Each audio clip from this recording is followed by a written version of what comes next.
Hi, this is Scott Garibay, and today I'm going to be talking about Dungeons & Dragons, and specifically about thinking about deities within the context of Dungeons & Dragons, and how your player character interacts with that deity, and specifically a player character choosing to not worship a deity in Dungeons & Dragons, all right? Okay, so let's get into this, all right? So, so I am a person of faith. My faith is very important to me, and it's been a part of my life since I was 15 years old. Okay, and again, it's just an incredibly important part of my life. All right. Now, here's the thing: in IRL, pretty frequently, I would say probably every 3 to 6 months at least. Sometimes when I'm diligent, way more often, I will say to people, "I'm a person of faith. I believe in a specific God. That specific God has blessed me, and you should believe in that specific God too." It's called proselytizing. It's called evangelizing, right? And people will go, okay, that's not something I want. That's almost always the response, right? Now, to me, right, I understand that response, right? And the reason why is the lack of miracles, right? So people can be, let's make this even more stark. This has never happened to me, but this absolutely could happen to me. If I saved, if I shared, my faith with someone today, they could say, that's interesting. My brother went to college last year and slipped on a patch of ice at college and died. What you going to do about that, right? Now, I'm going to have to say to him, well, we don't live in an age of miracles right now. God doesn't bring people back to life, right? Now, here's the kicker. What do you do with this in a Dungeons & Dragons game, right? Let's take Forgotten Realms, for example, right? Same conversation in Dungeons & Dragons. A player character, actually just a villager, says to, your player character, you should worship Chauntea. Chauntea made... Chauntea is the god of the goddess of agriculture. Said made our fields grow last year, right? And that PC can say, well, making fields grow. Who cares about that?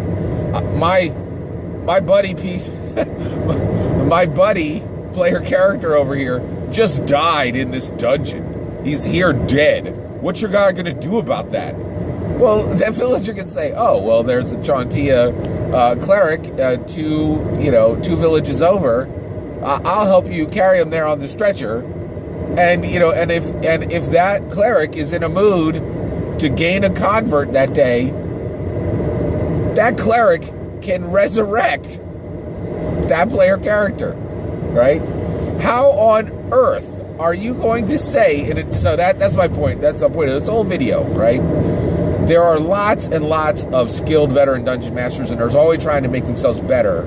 Skilled veteran dungeon masters are always trying to make themselves better dungeon masters, right?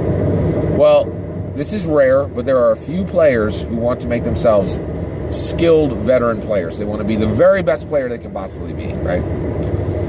Many, many, many Dungeons & Dragons players choose to have their player character, especially if they're not clerics, not worship a deity, right?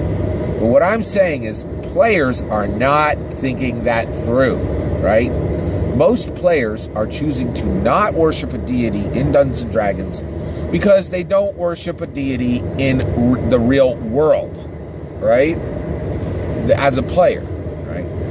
But if you are trying to be a skilled veteran player and to be the very best player you could possibly be, how on earth would any of your player characters who was not a cleric, right, possibly not worship a deity? They see miracles every year, probably 2 or 3 times a year, right?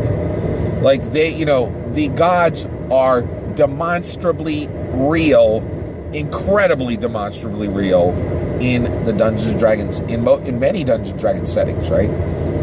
In Dragonlance, in Forgotten Realms, quite a few, Greyhawk, all these settings have deities, And there is absolutely no question of their power and their existence, and their power and their existence is demonstrably, dramatically proven every single year at multiple times a year for the player characters. They're seeing it in real time, right?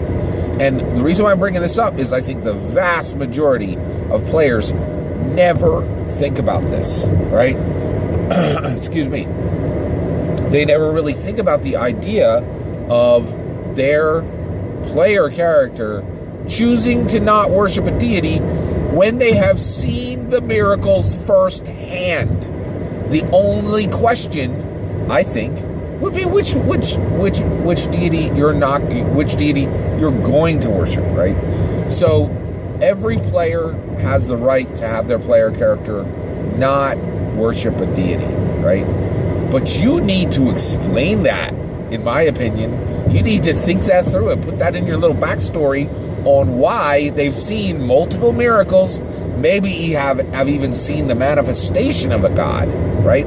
Or seen the paragon of a god, or seen the paladin of a god, or seen the cleric of a god do demonstrably supernatural events, and they're like, no, I'm good.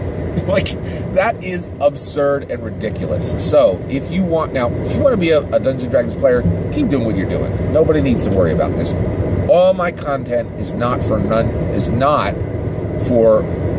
Muggle DMs and Muggle players who are just jumping in the game to have a little bit of fun. My content is for people who have played Dungeons & Dragons for a little while and specifically are ready to take the game to that LeBron James level, right? Where they're doing more, thinking more, and taking their game literally to the next level, right? And this is definitely next level stuff, right? If you are one of these classic players who does not have their character, who is not a cleric or a paladin, worship a deity, you really need to think why. And if the answer is you don't worship a deity yourself, right, then you really need to think again and probably have your character worship a deity if you are going to say that you are interacting with the fictional setting at the most active rate you can possibly interact with the setting, and in a safe and fun manner, right? So I'm just challenging everyone out there as if you want to be a skilled veteran player, you really need to think this through. It does not make any logical sense that I think any player characters would not worship a deity in a setting where deities routinely demonstrate their power demonstrably, dramatically, frequently. I'd love to know what you think. Let me know in the comments, and please consider liking and subscribing. Thank you very much.